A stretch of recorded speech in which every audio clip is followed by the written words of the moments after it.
I know he's out, Mr. Barry's out of town. Right, he said he was gonna miss, and he won't be able to make it. So we're just waiting for Cindy. Yeah, I don't know, Cindy has probably, Yeah. oh, there she is right there. Oh, no, you're right on time. 300. Thanks. How are you?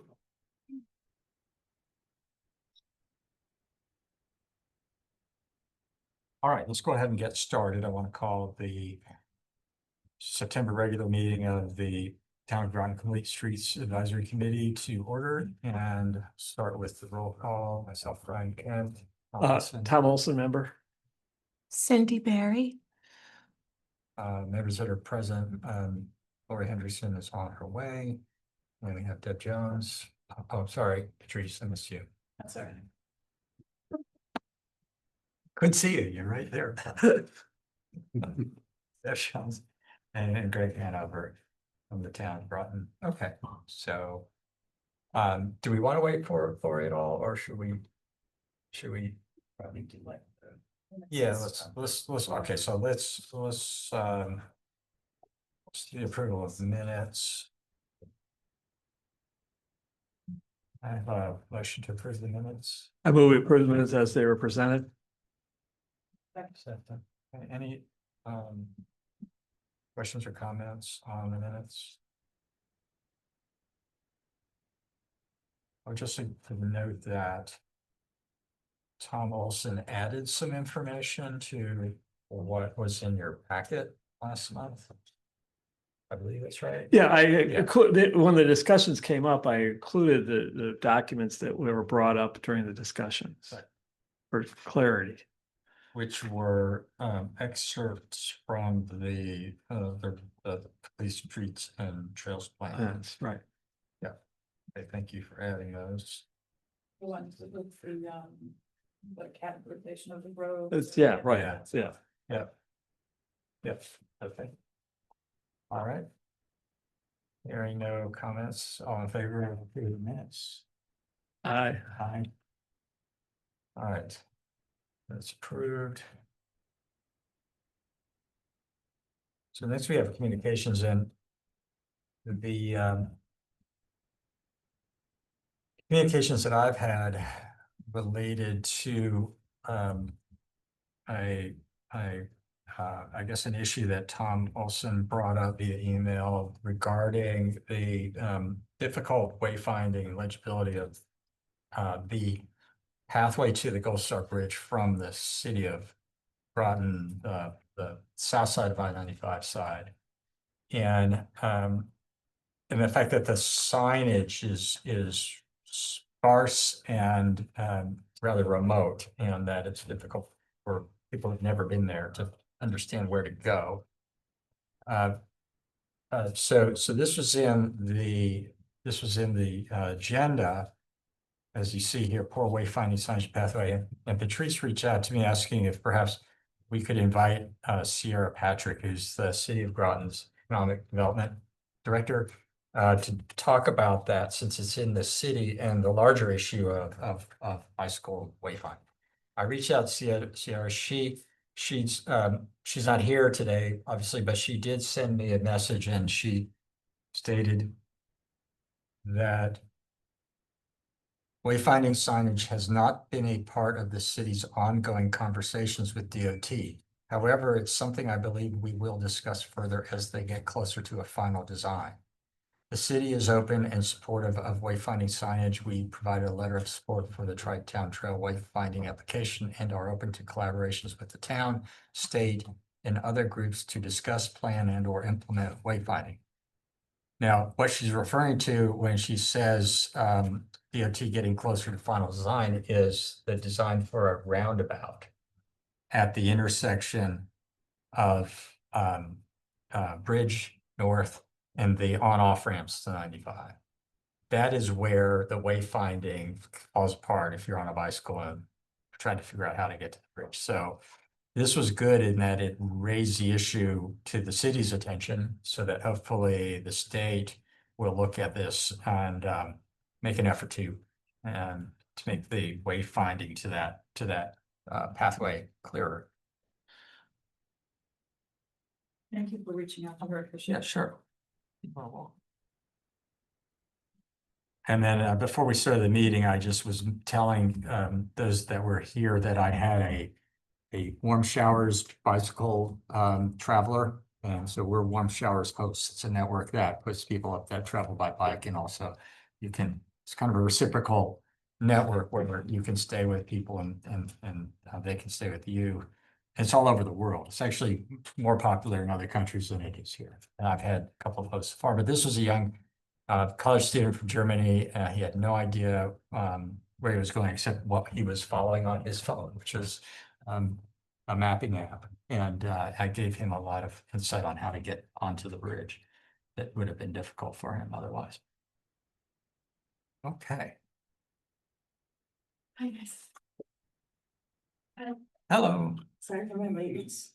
No worries. The soccer team is in the. Oh.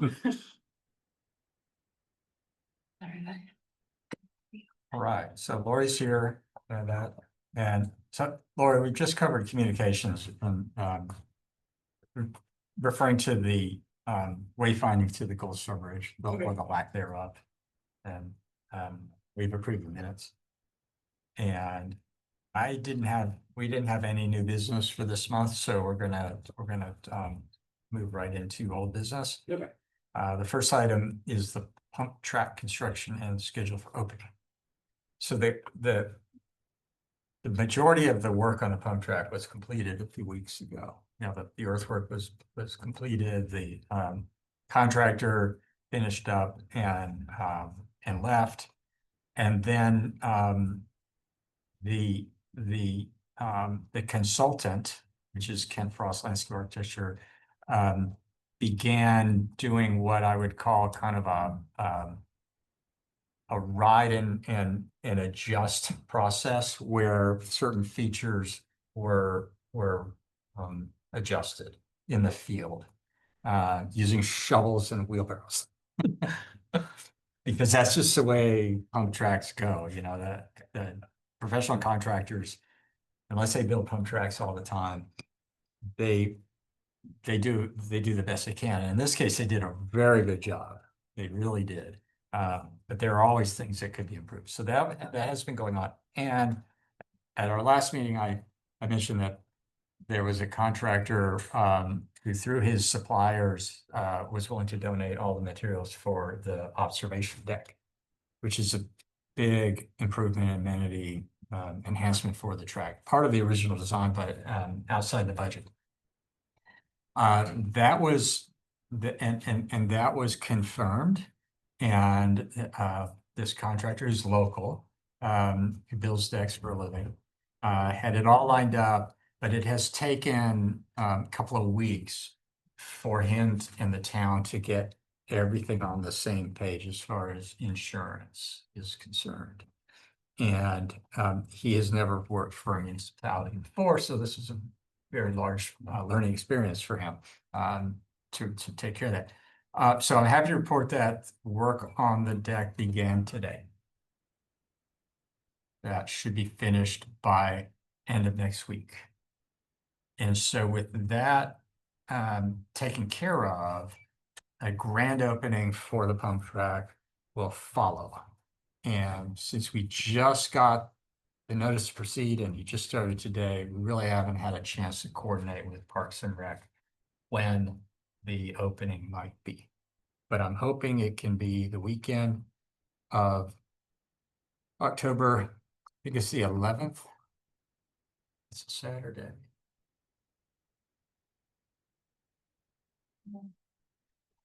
Yes. For just people's day. So long weekend for.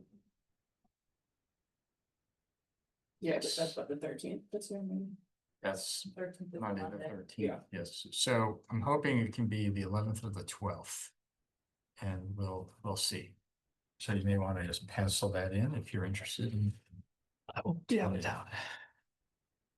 Okay, you can come later and ride it. But not on that bike, I'll say. I don't want Sign say explicitly no e-bikes. to. Yeah, all right. So any questions or comments on the pump track? The next item, downtown Mystic shared lane markings update. So at our last meeting, we asked Greg if he could bring it up at the next Transportation Authority meeting. And luckily, Greg was more in tune with their schedule than we were and was able to attend in August. Right? Yeah, they held a special meeting on August 28th, which I found out about like 2 days before the meeting. So I quickly got it on the agenda because I knew it was a special meeting. So they did take it up. I did give them a brief overview of, what the FHI report, and that's what we were looking to do. They did have questions about the costs. So I'm to report back to them at the October 16th meeting, and I think they'll approve it at that meeting. Okay, so do you have any preliminary information today on that, or? No, I still working? haven't. I'm still working. That's fine. All right. Well, good. So in the process of putting together one of the outline that's included in your minutes where we're asking for Sharrows. And in my interaction with the first selectman in Stonington, and then looking at the Stonington side of the project area, which is mostly Main Street, entirely Main Street. Well, it's considered East Main Street on the Stonington side until it becomes William Street up to the Masons Island intersection, or the Masons Island Road intersection of the signal. I realized that it's a much simpler project for Groton than it would be or will be for Stonington, because we've got uniformly narrow streets. And so to put Sharrows in the paved area in the lane makes perfect sense. But on the Stonington side, there's a wide variety of shoulder widths where there may be an 8-foot wide shoulder on East Main Street near the across the street, well, on both sides, I guess, of the Catholic Church, and there's a service station there. And then as it goes around a curve, if you're heading east towards Mesa, past CVS, the shoulder disappears and then it reappears later. So for them, the question would be, are we going to have Sharrows saying bikes should be in the center of the lane where we've got a 8-foot shoulder, or whether we're going to try and go back and forth between bike lanes and Sharrows? So it's a little more complicated for Stonington. We'll let them deal with it. All right. Anything else on these issues? Not hearing none. We're on to town projects. Okay, just to update everybody on the repaving, Shoeville Road, we completed that last week. Putting the final finishing touches like curbing and loaming seating on this week. While we were out there, we did go ahead. There was an asphalt sidewalk out there that runs from 184 to Hyde Pond Court. It was in pretty bad shape, so we replaced that as well. So that's all done. Colonel Ledger Highway, the contractor came in, was supposed to come in on Monday, and I believe they're scheduled to finish up today on that.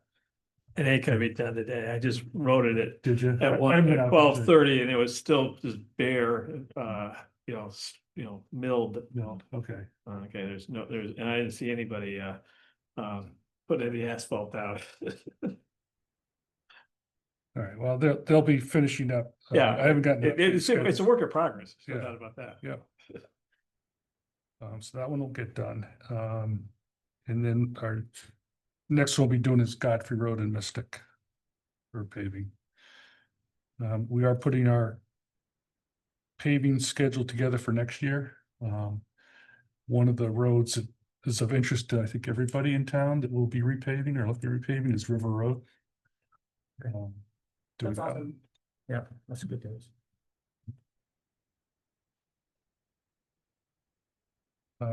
That's all I have on the repaving. Other projects, the Route 1 sidewalk out at Kings Highway Bridge Street, we've signed the contract. They're scheduled to start that work at the beginning of October. And then in other news, Deb and I just got an email today from Kate Rattan at the COG that DOT, they were putting in a sidewalk as part of the roundabout project on Allen Street and 995. They've now changed that sidewalk to a 10-foot wide side path within the project limits. So looks like that's what they're gonna be putting in through that area. Do you know which side it's going to be on? Have you seen anything this? I would imagine it's gonna be on the west side where the sidewalk is now. I'm not sure how they're gonna tie back into the sidewalk and all that, you have bicyclists on this, then all of a sudden they're gonna come to a 5-foot concrete sidewalk. So I just heard this today, so I Yeah. haven't seen any details on it. Okay, all right. So the questions that come up, you won't know the answer to, but are what happens at the overpass? Overpasses. That's there's still two gonna of be- them. Still be Right. 5-foot wide sidewalks, I'm sure. Mhm. That was mentioned that until they get to replace those in years to come, that's gonna be Yeah, a bottleneck there. right, and, okay. Mhm. All right, well, thank you. I think we've reached the end of the agenda. Do any of you have any other issues you'd like to bring up? Not? Thank you for a very brief meeting. Adjourn? They don't get any, to adjourn. I'll second.